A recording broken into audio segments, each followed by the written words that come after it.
Hello and welcome. अभी बात करेंगे नीट का इम्पोर्टेंट टॉपिक जेनेटिक्स। तो हम लोग जेनेटिक्स जो है दो चैप्टर में पढ़ते हैं। पहला जो है प्रिंसिपल इनहेरिटेंस एंड वेरिएशन और दूसरा है मॉलिक्यूलर जेनेटिक्स। तो जो जेनेटिक्स होता है उसमें हम क्या सीखते हैं, दो बात सीखते हैं, हेरिडिटी एंड वेरिएशन। तो हेरिडिटी में क्या होता है, कैसे कोई कैरेक्टर एक जनरेशन से दूसरे जनरेशन में जाता है, और वेरिएशन मतलब एक जनरेशन से दूसरे जनरेशन में जा रहा है जो कैरेक्टर, उससे वेरिएशन क्या हो रहा है, यानी पेरेंट से जो प्रोजेनी बन रहा है उसमें वेरिएशन आ रहा है, डिफरेंस आ रहा है, उसी को बोलते हैं वेरिएशन। और हेरिडिटी क्या होता है, पेरेंट से कोई भी कैरेक्टर क्या हो रहा है, पास ऑन हो रहा है, उसी को बोलते हैं हेरिडिटी। जैसे कि एनसीईआरटी में दिया हुआ है कि एलिफेंट का बच्चा एलिफेंट ही होगा, मैंगो जो है उसमें मैंगो प्लांट में मैंगो ही ग्रो करेगा। तो ये एनसीईआरटी में दिया हुआ है। क्यों होता है, क्योंकि जेनेटिक्स की वजह से, जीन की वजह से। तो जेनेटिक्स ऐसे ही पढ़ते हैं। तो पहले हम बात करते हैं मेंडल के बारे में, क्योंकि बिना मेंडल के बारे में बात किए हुए हम लोग जेनेटिक्स का कल्पना नहीं कर सकते हैं। तो फादर ऑफ जेनेटिक्स, नॉर्मल जैसे स्टार्टिंग से बात कर रहे हैं, फादर ऑफ जेनेटिक्स कौन है? तो सबसे पहले शुरुआत किसने किया था? Mendel, father of genetics. अगर फादर ऑफ मॉडर्न जेनेटिक्स बोला जाएगा तो बोलेंगे बेटसन। लेकिन अगर बोल दिया फादर ऑफ एक्सपेरिमेंटल जेनेटिक्स, तो कौन होंगे? टी.एच. मॉर्गन। कौन होंगे? टी.एच. मॉर्गन। तो अगर जेनेटिक्स को डिफाइन करना होगा तो क्या बोलेंगे?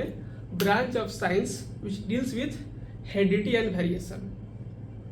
तो अभी हम लोग कुछ टर्मिनोलॉजी समझेंगे जिससे आपको जेनेटिक्स समझने में आसानी होगा। तो टर्मिनोलॉजी कौन कौन से हैं? जैसे पहला टर्मिनोलॉजी है, यहाँ समझते हैं। पहला टर्मिनोलॉजी है कैरेक्टर और दूसरा क्या है? ट्रेट। तो कैरेक्टर और ट्रेट में अंतर समझते हैं। तो कैरेक्टर क्या हो गया?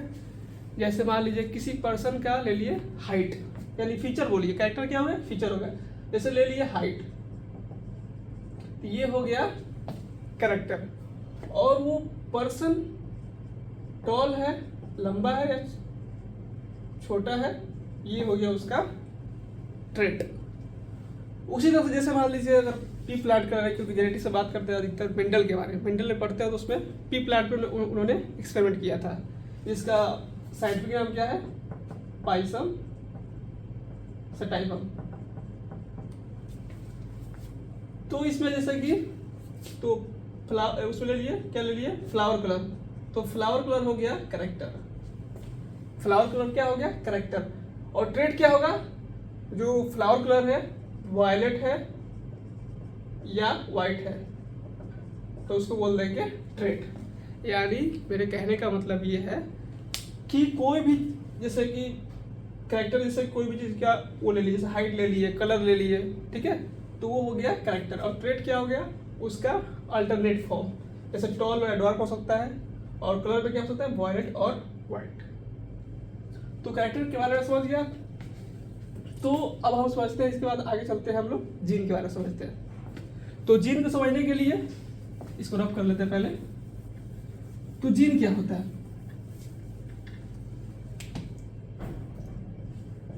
तो सबसे पहले जीन को टर्म किसने दिया था? जोहानसन। टर्म के बारे में बात करेंगे कि टर्म, जो जीन टर्म है वो किसने दिया? जोहानसन। किसने दिया?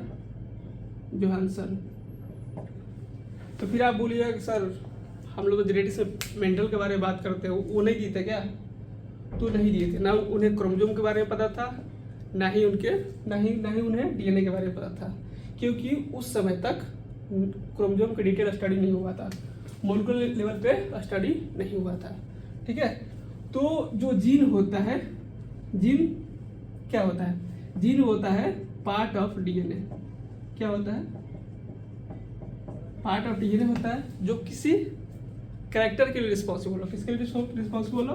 रिस्पॉन्सिबल फॉर ए कैरेक्टर, कोई भी कैरेक्टर के लिए रिस्पॉन्सिबल हो। तो उसको बोलते हैं जीन।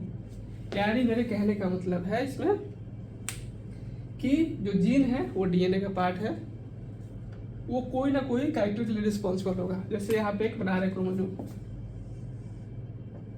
तो क्रोमोजोम हो गया ये, एक और बना दे रहे हैं होमोलोगस क्रोमोजोम, ठीक है। तो जो क्रोमोजोम का बेसिक स्ट्रक्चर यूनिट है वो क्या है, अगर आपको पता हो तो बोलिए क्या है। क्रोमोजोम का बेसिक स्ट्रक्चर यूनिट डीएनए है। क्या है? डीएनए है। ऐसा क्यों बोल रहे हैं हम? क्योंकि जो क्रोमोजोम है वो किससे मिलकर बना है? क्रोमैटिन मटेरियल से। अब क्रोमैटिन मटेरियल जो है वो बेसिकली क्या होता है? जो क्रोमैटिन मटेरियल होता है वो बेसिकली क्या होता है? डीएनए होता है। तो किससे मिलकर बना होता है? क्योंकि जो क्रोमैटिन मटेरियल ही है, सेल डिवीजन में अगर पढ़िएगा, अगर याद होगा तो उसमें क्या करते हैं, जब ये कंडेंस होता है, क्रोमैटिन मटेरियल कंडेंस होगा तो क्रोमोजोम बनता है। तो इसी के अंदर ये जो क्रोमोजोम बना है वो किससे मिलकर बना है? डीएनए से ही बना है। किससे मिलकर बना है? तो डीएनए से बना है। तो हम बात कर रहे थे जीन के बारे में। तो जैसा कि ये कोई जीन है, ठीक है, इसका कोई जैसे कि ये हाइट के लिए रिस्पॉन्सिबल है। ये जो जीन है किसके लिए रिस्पॉन्सिबल है? हाइट के लिए रिस्पॉन्सिबल है। तो इसमें भी होगा, क्योंकि देखिए ये जो क्या है, होमोलोगस पेयर है। क्योंकि ह्यूमन में क्या होता है, ह्यूमन एक डिप्लॉयड ऑर्गेनिज्म है। तो डिप्लॉयड ऑर्गेनिज्म में जो क्रोमोजोम होता है वो किस पे होता है? पेयर में होते हैं। तो ह्यूमन में कितना होता है? 23 पेयर। कितने होते हैं? 23 पेयर। जैसे मान लीजिए कि ये फर्स्ट नंबर का क्रोमोजोम है। कौन सा नंबर का क्रोमोजोम है? फर्स्ट नंबर का। तो क्या पूरा डीएनए जीन होता है?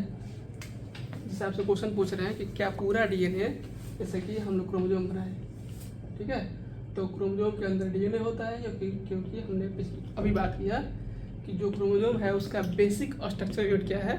डीएनए है। तो बात की है कि जो पूरा डीएनए है वो जीन होता है, तो नहीं। क्या बोलेंगे? नहीं। तो क्या होता है? तो ऐसे बोल सकते हैं कि ऑल डीएनए आर, ऐसे all gene are DNA, all gene are DNA, ये बोल सकते हैं। But all DNA are not gene, ये सही है।